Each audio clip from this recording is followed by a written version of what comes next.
One of the biggest Pokemon Draft League tournaments is back. The Draft Champions League, also known as the DCL. After a highly successful first season, the excitement surrounding this tournament is apparent. But before we go any further, let's outline the Draft Champions League. The Draft Champions League is a team tournament organized by Smogon, the leading source for competitive Pokemon battling. A team tournament consists of 8 pairs of elite players known as captains, auctioning on players to join their team. Following that, the team will draft over a dozen Pokemon teams to use in a 7-week season against one another.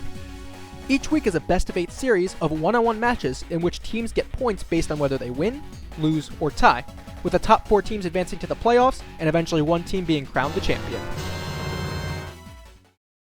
With the fundamentals of a team tour in mind, let's look at what makes the DCL stand apart. Team tournaments provide the highest level of competition, enticing the best players in the draft community to sign up and compete. There are several team tournaments in the community, but the DCL, along with the Draft Premier League, is without a doubt one of the top 2 competition-wise.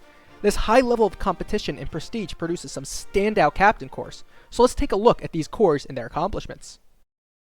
The Infernal Armory is the sole returning team this season, however being captained by King L5 and Aster J this time around. These 2 captains have produced some of the best draft performances in history, with 3 combined DPL championships and exceptional play in the previous generations. The Infernal Armory is ready to defend their ground as the only returning team. PZZ and Zooch, the captains of the Nimble Nightclub, are both coming off DPL championship runs, with Zooch having the best record in that tournament. PZZ has likewise been on a hot streak, having won the Draft Champions League 1, Draft League World Cup, and Draft Premier League back-to-back-to-back. The Nimble Nightclub is ready to use the momentum they have to skyrocket this season of the DCL. Trick of Eye is likely the most recognized team, captained by Ai and Skyhorse. Ai and Sky have either captained or teamed up for the Draft Premier League's past 5 seasons, securing the championship in its 5th season. After not captaining in the previous DCL, these 2 captains are ready to continue demonstrating why they're the most recognizable captain corps of all time. The Band Chasers captains, Genius X and 100, may be the best captain corps on paper. Genius X was named the best Draft League player in 2023, and 100 dominated the draft scene, putting up some of the best Sword and Shield results ever. The Band Chasers, who just finished 2nd in the Draft Premier League, are poised to win the championship this season, confirming their place as the best corps in history. This season's DCL brings together 2 Draft League pioneers, K-Crick and Low QP, captains of the Chrome Cabal. These were 2 of the best players of all time, with both of them making their triumphant returns to the past DCL and Draft Premier League seasons as players. The Chrome Cabal hopes to bring their years of experience and extensive knowledge of the draft format to the forefront of the DCL. JCM Shadow has made waves in Scarlet and Violet, establishing himself as one of the best of the generation. With his co-captain Slick, who has participated in and succeeded in nearly every major tournament in the Draft League scene over the past couple of years, these 2 are reuniting as a captain corps to propel their team, the Phantom Thieves, to new heights. The Dreamwalkers, captained by Kyle and Harris, are bringing together 2 players with vast knowledge of the format. Both of these players are widely recognized within the community and consistently deliver impressive outcomes. With Kyle coming off a DPL championship this past season, these 2 are hoping to ride the momentum through this season. Blitz and Zeo the captains of the Nature's Madmen, began their competitive battling careers in non-draft Smogon competitions. After a swift transition to the draft format, their previous battling experience placed them as major threats. Following the Nature's Madmen's semi-final run in DPL, these 2 are looking to take the team to the next level.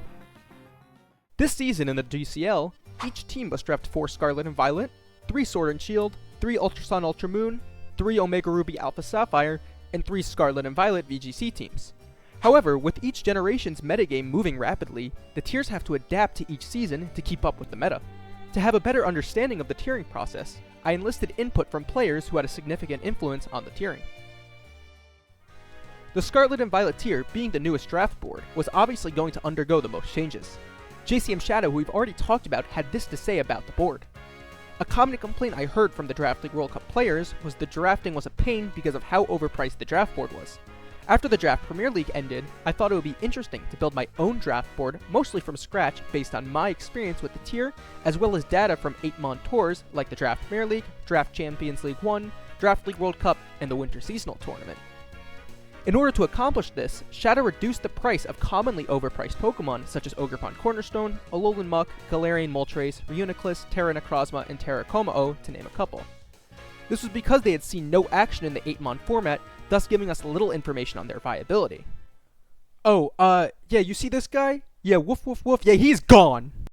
Sword and Shield has faced a lot of controversy regarding its tiers in the past year, so I've enlisted the help of Addison, who put up a 4-2 record in Sword and Shield last season, to clarify her thoughts on the Sword and Shield tier list. We entered sort of with the premise that the Sword and Shield tier list is quite undeveloped. We wanted to make some changes from last season. The biggest change will be noticed immediately is that Zamazenta, Spectrier, and that like weird Frankenstein Charon Black, they're all gone. Those mons really like forced people to draft in particular ways, and when that happens it leads to stale drafts, so a lot of like 7-mon drafts plus like a Munchlax or a Greedent, which kind of ended up producing very similar teams. We also wanted to move things down that had quite low usage. The high tiers, you have mons like Tapu Lele, Zygarde 50. We moved down some of like the middle tier mons, so things like Volcanion, Venucleus, or Salamence. We bumped down the mons that were sort of in the middle, have now been like pushed down to like low tier. So things like Druddigon, used to our Manitan. There were a lot of mons in like 2 or 3 points that would never ever get touched, so things like Armaldo, Credilli, Glaceon, Starime, shit that like people are like, oh, this is better than a 1-pointer, but like no one's gonna take it anyway, so now it's a 1-pointer. You might see some things that are lower than you think they should be, no one's touched them, so you know, that's why they're the bargain that they are. I think the biggest thing being the removal of Spectrier, as well as Zamazenta, is going to really hopefully dissolve the incentive to draft certain types of teams that are tailored to beating those top tier threats. Honestly, I have no VGC experience. So who better to get information on the board than the guy who literally tiered the entire board by himself, Faye. This is what Faye had to say about what he wanted changed from the previous DCL1 VGC board. In the Draft Champions League 1, there was some miscommunication between the tiers and the mods, which left us with an 18-point board that had a lot of stuff pushed down the tiers. This resulted in many extremely top-heavy teams that still left a lot of points over for good support pickups. Since then, VGC has been using a 20-point board.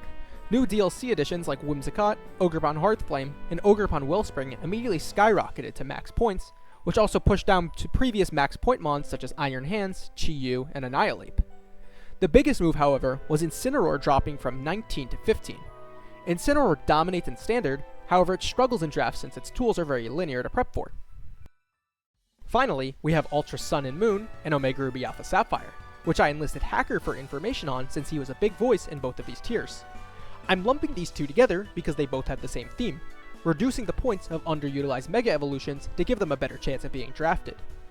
The ORS board had a lot of drops, especially with previous big-name Megas such as Venusaur being only 10 points now. There were some other specific moves in the USUM board, namely being the mid-tier speed options, all having their price reduced, as well as Megas that have outperformed their budget moving up, such as Garchomp and Beedrill. Aegislash was also banned, one of the most controversial mons to the USUM metagame. And that is it.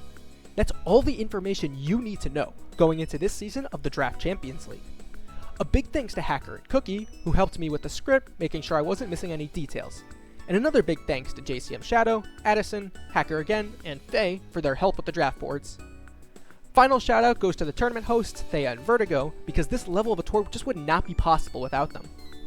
Just a reminder that player applications are still open. You still have a chance to be a part of one of the biggest Draft League team tournaments of all time.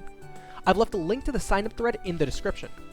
I look forward to keep making content for the Draft Champions League to bring the pinnacle of Draft League Pokemon to the YouTube scene. With that, I look forward to seeing how this DCL plays out in the numerous stories that are told throughout the season. This has been Burger, and let's get hyped for one of the biggest Pokemon Draft League tournaments returning.